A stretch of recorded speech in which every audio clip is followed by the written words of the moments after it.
Hey everyone, welcome back to our chapter book read-along of Harry Potter and the Sorcerer's Stone by J.K. Rowling.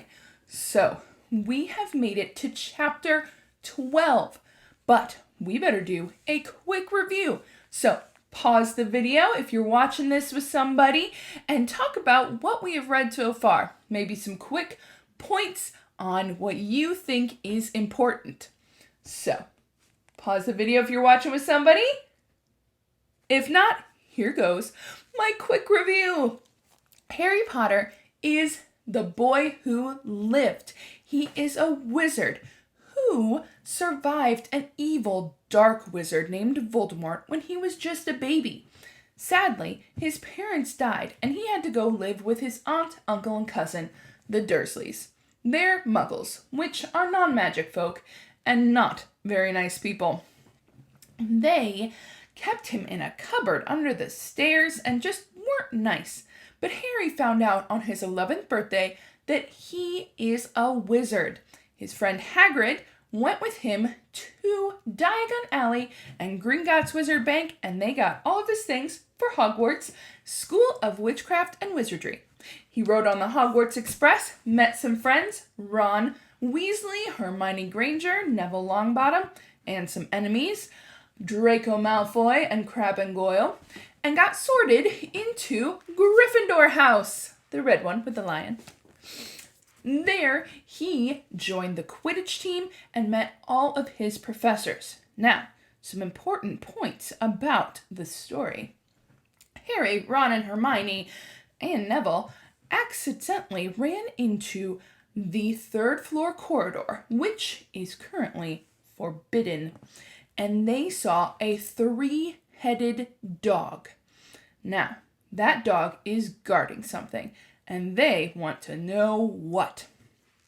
They followed some clues and asked their friend Hagrid, who accidentally told them a few things, and are kind of on the trail here, trying to figure out what this is all about.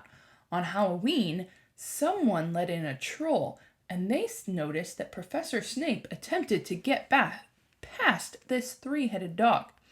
So, we are now right after a Quidditch match that Harry miraculously lived through because someone enchanted his broomstick and he almost fell off of it. But he caught the snitch and won the game. So, we are now on Chapter 12, The Mirror of Erised. I hope you enjoy. Chapter 12, The Mirror of Erised. Christmas was coming. One morning in mid-December, Hogwarts woke to find itself covered in several feet of snow. The lake froze solid, and the Weasley twins were punished for bewitching several snowballs so that they followed Quirrell around, bouncing off the back of his turban. The few owls that managed to battle their way through the stormy sky to deliver post had to be nursed back to health by Hagrid before they could fly off again. No one could wait for the holidays to start. While the Gryffindor common room and the Great Hall had roaring fires, the drafty corridors had become icy, and bitter wind rattled the windows in their classrooms. Worst of all were Professor Snape's classes down in the dungeons, where their breath rose in a mist before them, and they kept as close as possible to their hot cauldrons. "I do feel so sorry," said Draco Malfoy once Potions class, "for all those who have to stay at Hogwarts for Christmas, because they're not wanted at home." He was looking over at Harry as he spoke. Crabbe and Goyle chuckled. Harry, who was measuring out powdered spine of lionfish, ignored them. Malfoy had been more unpleasant than usual since the Quidditch match. Disgusted that Slytherin had lost, he had tried to get everyone laughing at how a wide-mouthed tree frog would be replacing Harry as Seeker next. Then he'd realized that nobody found this funny, because they were all so impressed at the way Harry had managed to stay on his bucking broomstick. So Malfoy, jealous and angry, had gone back to taunting Harry about having no proper family. It was true that Harry wasn't going back to Privet Drive for Christmas. Professor McGonagall had come around the week before, making a list of students who would be staying for the holidays, and Harry had signed up at once. He didn't feel sorry for himself at all. This would probably be the best Christmas he'd ever had. Ron and his brothers were staying too, because Mr. and Mrs. Weasley were going to Romania to visit Charlie. When they left the dungeons at the end of potions, they found a large fir tree blocking the corridor ahead. 2 enormous feet out the bottom, and a loud puffing sound told them that Hagrid was behind it. "Hi, Hagrid. Want any help?" Ron asked, sticking his head through the branches. "Nah, I'm all right. Thanks, Ron." "Would you mind moving out of the way?" came Malfoy's cold drawl from behind them. "Are you trying to earn some extra money, Weasley? Hoping to be gamekeeper yourself when you leave Hogwarts? I suppose that hut of Hagrid's must seem like a palace compared to what your family is used to." Ron dived at Malfoy just as Snape came up the stairs. "Weasley!" Ron let go of the front of Malfoy's robes. "He was provoked, Professor Snape," said Hagrid, sticking his huge hairy face out from behind the tree. "Malfoy was insulting his family." "Be that as it may, fighting is against Hogwarts rules, Hagrid," said Snape silkily. 5 points from Gryffindor, Weasley, and be grateful it isn't more. Move along, all of you."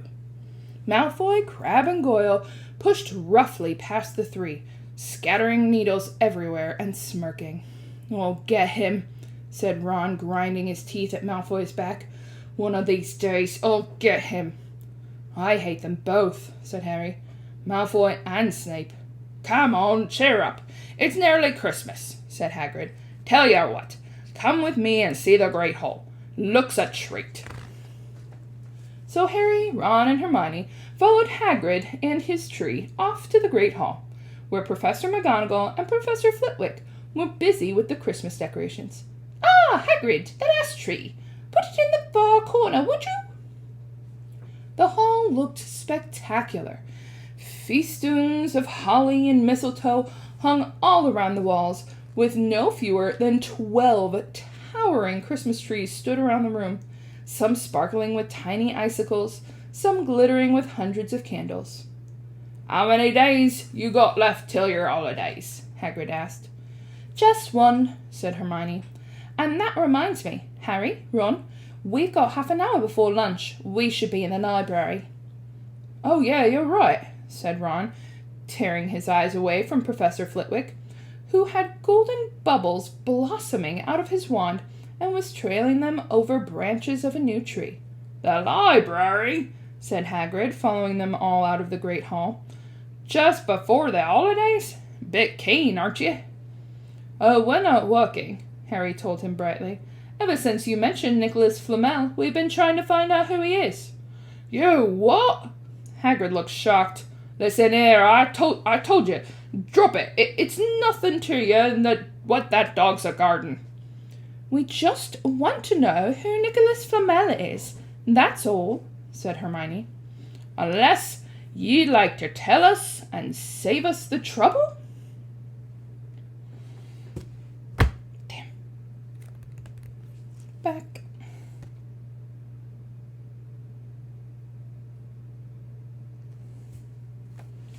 "Just the one," said Hermione. "And that reminds me, Harry, Ron, we've got half an hour before lunch. We should be in the library." "Oh yeah, you're right," said Ron, tearing his eyes away from Professor Flitwick, who had golden bubbles blossoming out of his wand and was trailing them all over branches of the new tree. "The library?" said Hagrid, following them all out of the hall. "Just before the holidays? You're a bit keen, aren't you?" "Oh, we're not working," Harry told him brightly. "Ever since you mentioned Nicholas Flamel, we've been trying to find out who he is." "You what?" Hagrid looked shocked. "Listen here, I told you, drop it. It's nothing to you what that dog's a garden." "We just want to know who Nicholas Flamel is, that's all," said Hermione. "Unless you'd like to tell us and save us the trouble," Harry added. "We must have been through hundreds of books already, and we can't find him anywhere. Just give us a hint. I know I've read his name somewhere." "I'm saying nothing," said Hagrid flatly. Just have to find out for ourselves then, said Ron, and they left Hagrid looking disgruntled and hurried off to the library. They had indeed been searching books for Flamel's name ever since Hagrid had let it slip, because how else were they going to find out what Snape was trying to steal? The trouble was, it was very hard to know where to begin, not knowing what Flamel might have done to get himself into a book. He wasn't in Great Wizards of the 12th Century, or Notable Magical Names of Our Time. He was missing, too, from Important Modern Magical Discoveries and A Study of Recent Developments in Wizardry. And then, of course, there was the sheer size of the library. Tens of thousands of books, thousands of shelves, hundreds of narrow rows. Hermione took out a list of subjects and titles she had decided to search, while Ron strode off down a row of books and started pulling them off shelves at random. Harry wandered over to the restricted section. He had been wondering for a while if Flamel wasn't somewhere in there. Unfortunately, you need specially signed note from one of the teachers to look in any of the restricted books, and he knew he'd never get one. These were the books that contained powerful dark magic never taught at Hogwarts, and only read by older students studying advanced defense against the dark arts. "What are you looking for, boy?" "Nothing," said Harry. Madame Pince, the librarian, brandished a feather duster at him. "You better get out, then. Go on, out!" Wishing he'd been a bit quicker at thinking up some story, Harry left the library. He, Ron, and Hermione had already agreed they better not ask Madame Pince where they could find Flamel. They were sure she'd be able to tell them, but they couldn't risk Snape hearing what they were up to. Harry waited outside the corridor to see if the other two had found anything, but he wasn't very hopeful. They had been looking for a fortnight after all, but as they only had odd moments between lessons, it wasn't surprising they'd found nothing. What they really needed was a nice long search without Madame Pince breathing down their necks. 5 minutes later, Ron and Hermione joined him, shaking their heads. They went off to lunch. "You'll keep looking while I'm away, won't you?" said Hermione. "And send me an owl if you find anything." "And you could ask your parents if they know who Flamel is," said Ron. "It'd be safe to ask them." "Very safe, as they're both dentists," said Hermione. Once the holidays had started, Ron and Harry were having too good a time to think much about Flamel. They had the dormitory to themselves, and the common room was far emptier than usual, so they were able to get the good armchairs by the fire. They sat by the hour eating anything they could spear on a toasting fork, bread, crumpets, marshmallows, and plotting ways of getting Malfoy expelled, which were fun to talk about, even if they wouldn't work. Ron also started teaching Harry wizard's chess. This was exactly like Muggle's chess, except that the figures were alive, which made it a lot like directing troops in battle. Ron's set was very old and battered. Like everything else he owned, it had once belonged to someone else in his family. In this case, his grandfather. However, old chessmen weren't a drawback at all. Ron knew them so well, he never had any trouble getting them to do what he wanted. Harry played with chessmen Seamus Finnegan had lent him, and they didn't trust him at all. He wasn't a very good player yet, and they kept shouting different bits of advice at him, which was confusing. "Don't send me there! Can't you see his knight? Send him! We can afford to lose him." On Christmas Eve, Harry went to bed looking forward to the next day for food and the fun, but not expecting any presents at all. When he woke early next morning, however, the first thing he saw was a small pile of packages at the foot of his bed. "Happy Christmas," said Ron sleepily, as Harry scrambled out of bed and pulled on his dressing gown. "You too," said Harry. "Will you look at this? I've got some presents." "What do you expect, turnips?" said Ron, turning to his own pile, which was a lot bigger than Harry's. Harry picked up the top parcel. It was wrapped in thick brown paper, and scrawled across it was, "To Harry, from Hagrid." Inside was a roughly cut wooden flute. Hagrid had obviously whittled it himself. Harry blew it. It sounded a bit like an owl. A second, very small parcel contained a note. We received your message and enclose your Christmas presents from Uncle Vernon and Aunt Petunia. Sellotaped to the note was a 50-pence piece. That's friendly, said Harry.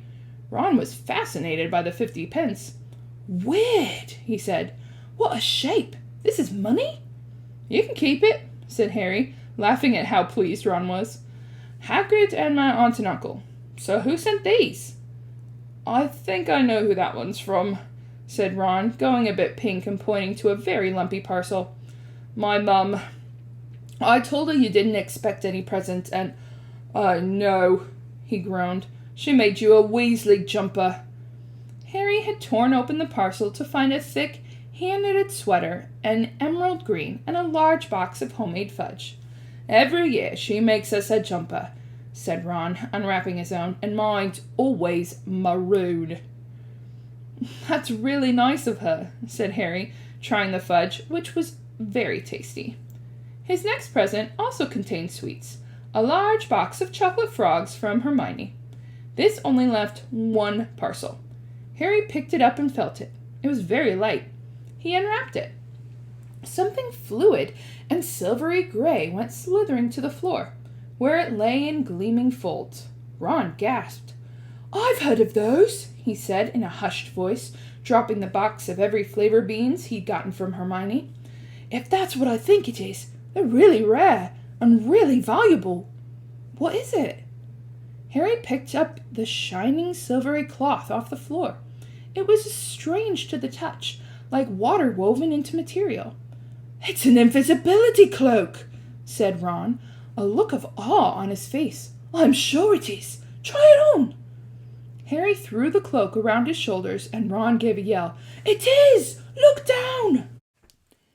Harry looked down at his feet, but they had gone. He dashed to the mirror. Sure enough, his reflection looked back at him, just his head suspended in midair, his body completely invisible. He pulled the cloak over his head, and his reflection vanished completely. There's a note, said Ron suddenly. A note fell out of it. Harry pulled off the cloak and seized the letter. Written in narrow, loopy writing he had never before seen were the following words. Your father left this in my possession before he died.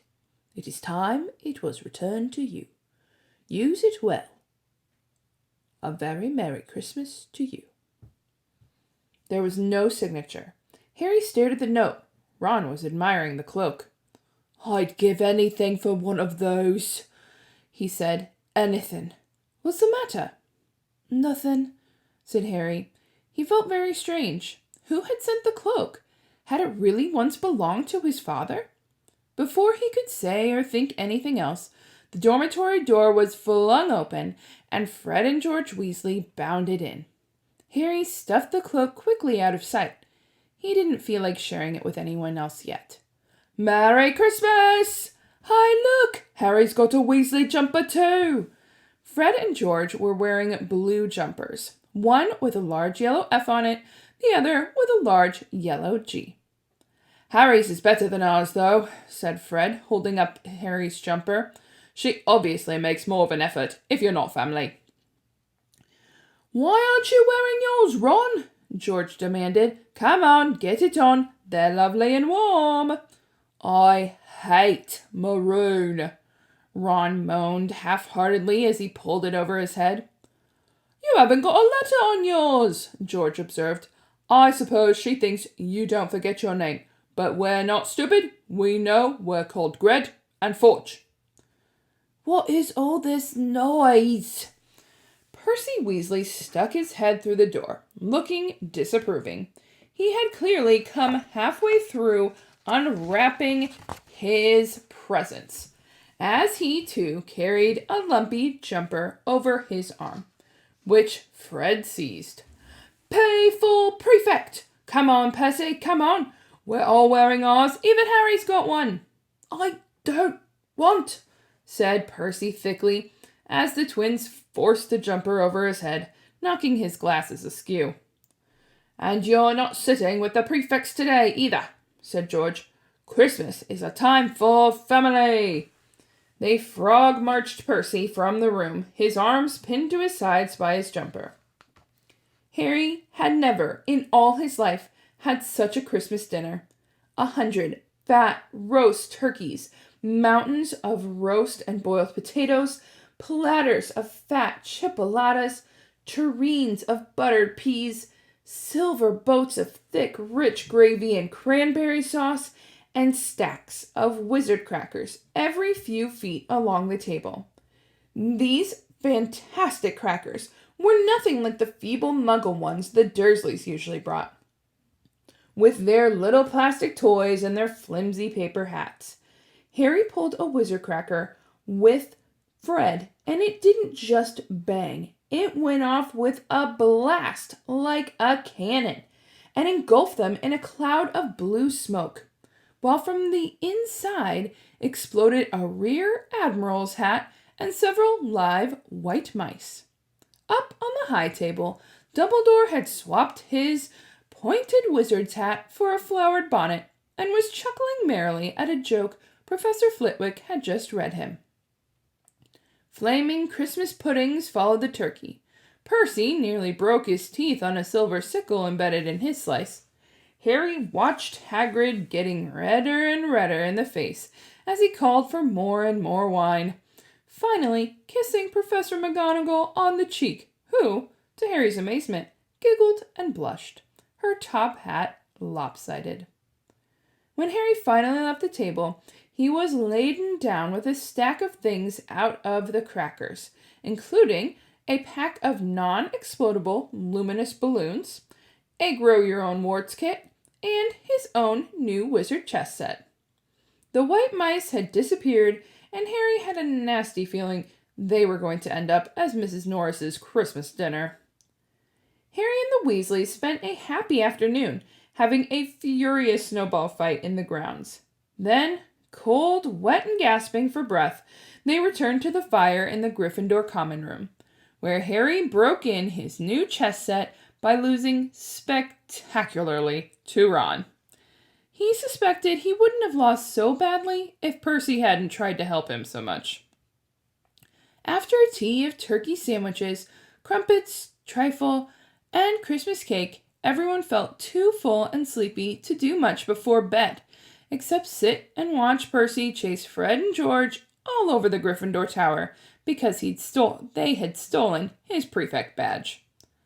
It had been Harry's best Christmas day ever, yet something had been nagging in the back of his mind all day. Not until he climbed into bed was he free to think about the invisibility cloak and whoever sent it. Ron, full of turkey and cake with his nothing mysterious to bother him, fell asleep almost as soon as he'd drawn the curtains of his four-poster. Harry leant over the side of his own bed and pulled the cloak out from under it. His father's. This had been his father's. He let the material flow over his hands. Smoother than silk, light as air. "Use it well," the note had said. That is where we are going to stop this chapter for now. Man, Christmas at Hogwarts sounds so fun. All right, let's do some discussion questions on the first half of this chapter. Who is Nicholas Flamel, and why are Ron, Hermione, and Harry trying to find out information about him? Well, our friend Hagrid accidentally slipped that Nicholas Flamel and Dumbledore are the only two people that know exactly about what the three-headed dog, Fluffy, is guarding. So, they want to find out who he is, so maybe they can have a clue as to what's under there. What game does Ron start to try to teach Harry about? Wizard's chess! So, it's just like regular normal chess, but the pieces move on their own, And they kind of have an attitude, don't they? I don't think any wizard's chest would want me telling them where to go. What are some of the Christmas presents that Harry gets? He gets a bunch of different things, doesn't he? He gets some things from Hagrid. He gets a Weasley sweater, as they call it. So Ron's mom made him a sweater and homemade fudge. He gets some candies from Hermione. He gets a toothpick from the Dursleys. And a mysterious package, right? So, who did this mysterious thing used to belong to? It was his father's, right? It's an invisibility cloak, which makes him completely invisible. He just blends right in. You cannot see him at all. I mean, he's solid. You can still feel him, but you cannot see him, which is crazy. So, the thing is, he doesn't know who sent it. It just says it's his father's and to use it well. So, quite the mystery, huh? But it will be interesting to see how Harry uses this as we continue chapter 12 next video. So, I hope you enjoyed, and we will see you back next time with more of Harry Potter and the Sorcerer's Stone. Bye, everyone!